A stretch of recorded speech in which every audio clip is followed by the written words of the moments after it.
guys, welcome to week 6, day 1, week 6 of chemistry in quarantine. I just want to say that I really miss you guys. I knew that we probably weren't going to finish out the year together, but when we officially got the email last week, it just kind of hit me really hard. So I was getting kind of sappy on Instagram and stuff like that. So, but that's just because I miss y'all. I love your class, and I was thinking about it the other day that I've only been with y'all for half of the year, but really I've only been like with you guys, like face to face, for a quarter of your school year. So that makes me really sad, but we will be together next year because I will have y'all for physics, and so we'll make up for lost time and have lots of fun in physics.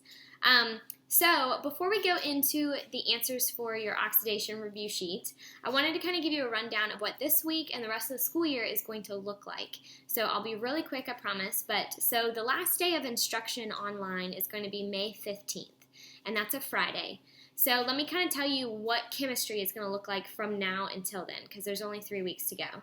So you have a test coming up this Friday, which is May 1st at 1:30 p.m., and it's going to be on the redox chapter that we have gone over. So anything that has to do with redox, so be sure that you understand oxidation numbers.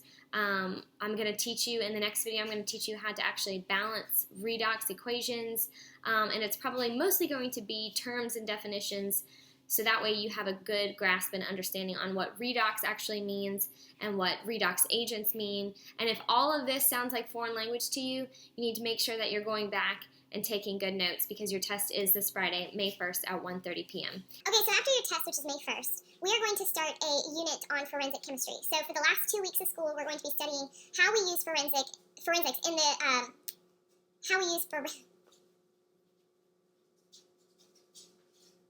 So after your test on May 1st, I'm having to do a lot of cutting and editing. Oh my goodness, I cannot speak right now. After your May 1st test, you okay? Oh. After your May 1st test, from then on, we will be doing a unit on forensic chemistry. So we're going to be studying how we use chemistry in the realm of criminal justice and solving crimes. So that should be really fun. I am going to send an email to your parents this week indicating what we're talking about, because there is going to be some sensitive topic issues, so I just want to be sure that everybody's on the same page, there's no surprises, and that way nobody feels uncomfortable. So we will be discussing forensic chemistry for the last 2 weeks of school. So that will be from May 4th to May 15th. Your test on forensic chemistry, you will have a test on that. We don't have finals, but you will have a test just on that unit, will be the week of May 11th. I haven't decided. I don't necessarily want to give it to you on the last instruction day of school, but I haven't decided. I'll wait till the end of this week to actually set a date for that test, because I don't want to overload you. If English and math and history are all on May 15th, I don't want to give you a test on May 15th. So I just want to be sure I coordinate with the other teachers, so that way you're not overwhelmed even on the last week of school. So that will be really fun, and I think that we'll enjoy that unit together. All right, so let's go ahead and get started with review of oxidation numbers. All right, so number 1, calcium oxide. So calcium, what is its oxidation number? Well, if you look at your rules, you don't have anything special indicating what calcium's oxidation number is. So you would have to move on to question B. So what is the oxidation number of oxygen? Well, let's take a look at our rules. Is there a special rule for oxygen? Yes, there is a special rule for oxygen. Oxygen is usually -2. If I do weird pauses, it's because I'm assuming that you're responding to me out loud. All right, so oxygen's oxidation number is usually -2, except when it's in peroxide, and this is clearly not peroxide. All right, so oxygen is -2. All right, so in order to find calcium's oxidation number, we have to find the oxidation number of this entire compound. This is pretty easy to figure out, because is this a polyatomic ion? No, it's not a polyatomic ion. There's no charge, there's no plus or minus sign happening or indicating that this is an ion. So that means it's a neutral compound, which the rule states that the sum of an oxidation number for a neutral compound is going to equal 0. Okay, so we can just write that down here just to remind us that it's going to equal 0. Okay, so if I know my neutral compound is going to equal, the sum of the oxidation number is going to equal 0, and my oxygen's oxidation number is -2, then that means calcium has to be what? It has to have a +2. And remember to write +2 and -2. You need to be sure that you're indicating those numbers, okay, with the signs. Number 2, so we've got another compound here, so it's iron and it's bromine. Okay, so right off the bat, I think the best way to go about doing problems like these is working backwards and asking yourself, what kind of compound are we dealing with? Are we dealing with a neutral compound, or are we dealing with a polyatomic ion? So is this a polyatomic ion? No, it's not, because there's no charge being indicated. There's no positive or negative sign. So we know that we have a neutral compound, and our oxidation number rules state that if we have a neutral compound, the sum of the oxidation numbers is going to be equal to 0 in the compound, right? Okay, so now that we have that as our baseline, now we can work backwards and figure out everything else. Are there any special oxidation number rules for iron? No, there's not. What about for bromine? There actually is for bromine. So bromine, if you look at your periodic table, which you should also be using at all times, is actually a halogen. So we do have a rule for that. So halogens usually are -1. They're positive if they're with oxygen. This is clearly not with oxygen, so it's going to be a -1. So it has a -1 oxidation number. However, it has a -1 oxidation number if it's only one atom of bromine, okay? But it has how many atoms of bromine? It has 3 atoms of bromine. So what do we have to do with this? We have to multiply this -1 by 3. So now we have -3. All right, so now that we have -3 and we know that this entire compound is going to be equal to 0, what does iron's oxidation number have to be? It has to be +3. All right, the board is now moved closer because this is just a smarter way to do it. All right, so we have, for number 3, we have NH4Cl. So we have nitrogen, hydrogen, and chlorine. All right, so let's work backwards. So the entirety of this, is it a polyatomic ion or no? It is not. It does not have a sign here like that or like that, okay? So it is a neutral compound, so that means the sum of its oxidation numbers are going to be equal to 0. I don't know about you guys, but I think these are fun.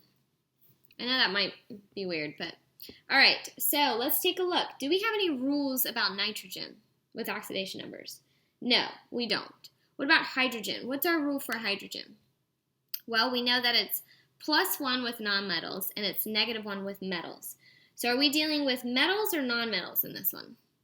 We're dealing with nonmetals, okay? So our oxidation number is going to be +1 because we have a nonmetal. We have nonmetals bonded with hydrogen.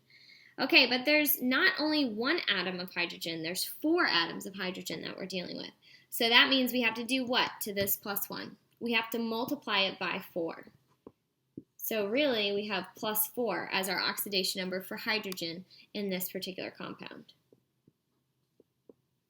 All right, what about for chlorine? We do have a special rule for chlorine.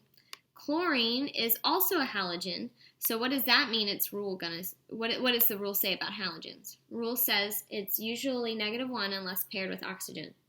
Well, this isn't paired with oxygen, so we're going to go with -1.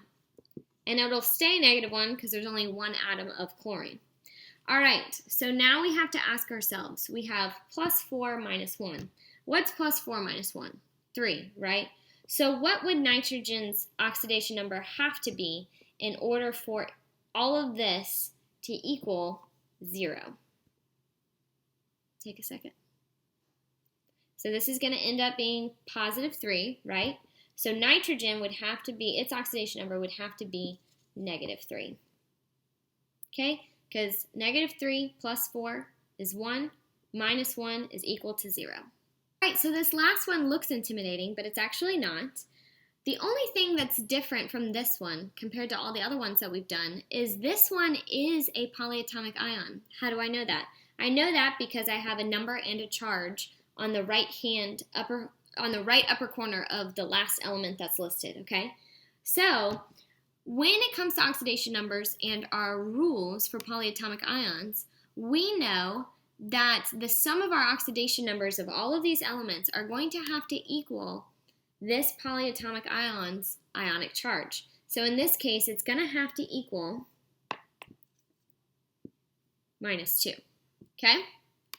So we're going to do it the exact same way. So now that we know that it's going to equal -2, you're not going to do anything else with that 2 right there. Just know that it's going to all these oxidation numbers for carbon and for oxygen are going to add up to equal -2. So now you don't even have to worry about that part of the problem, okay? It doesn't come into play anymore.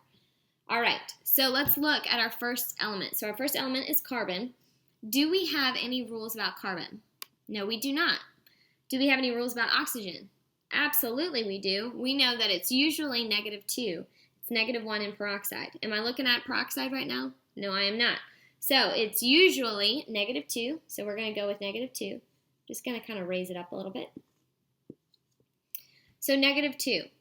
All right, but remember, that's only because we have 1 atom of oxygen. If we were to have 3 atoms of oxygen, like in this problem, what would we have to do to this oxidation number? We would have to multiply it by 3. So really, it's -6. The oxidation number for oxygen in this problem is going to be equal to -6 because there's 3 atoms multiplied by -2, which we get from our rules. All right, so now when we look at our carbon, what does that mean? That means our carbon has to add together with this -6 and make it equal -2. So what could I add to -6 to get a -2? Well, you would have to do a +4 because +4 minus 6 is going to equal -2. Okay, so your oxidation number for carbon is +4. Your oxidation number for oxygen in this problem with 3 atoms is -6. And the sum of your oxidation numbers is equal to -2 because it is equal to its polyatomic ion charge. Okay? All right, guys. So you will have oxidation number problems on your test, simple ones like this, but you'll also have them in redox reaction forms, which we will be going over in the next video. So once again, you won't have any homework due for me this week. You just have a test on Friday, May 1st at 1:30 p.m. to study for. You will have this video to watch, obviously. You will have a redox reaction video to watch, and then a test review video to watch as well. So I try to go light on the work this week, so that way you would have plenty of time to study for the test on Friday. All right, guys, I love you so much. Please let me know if you need anything. I'm here to help.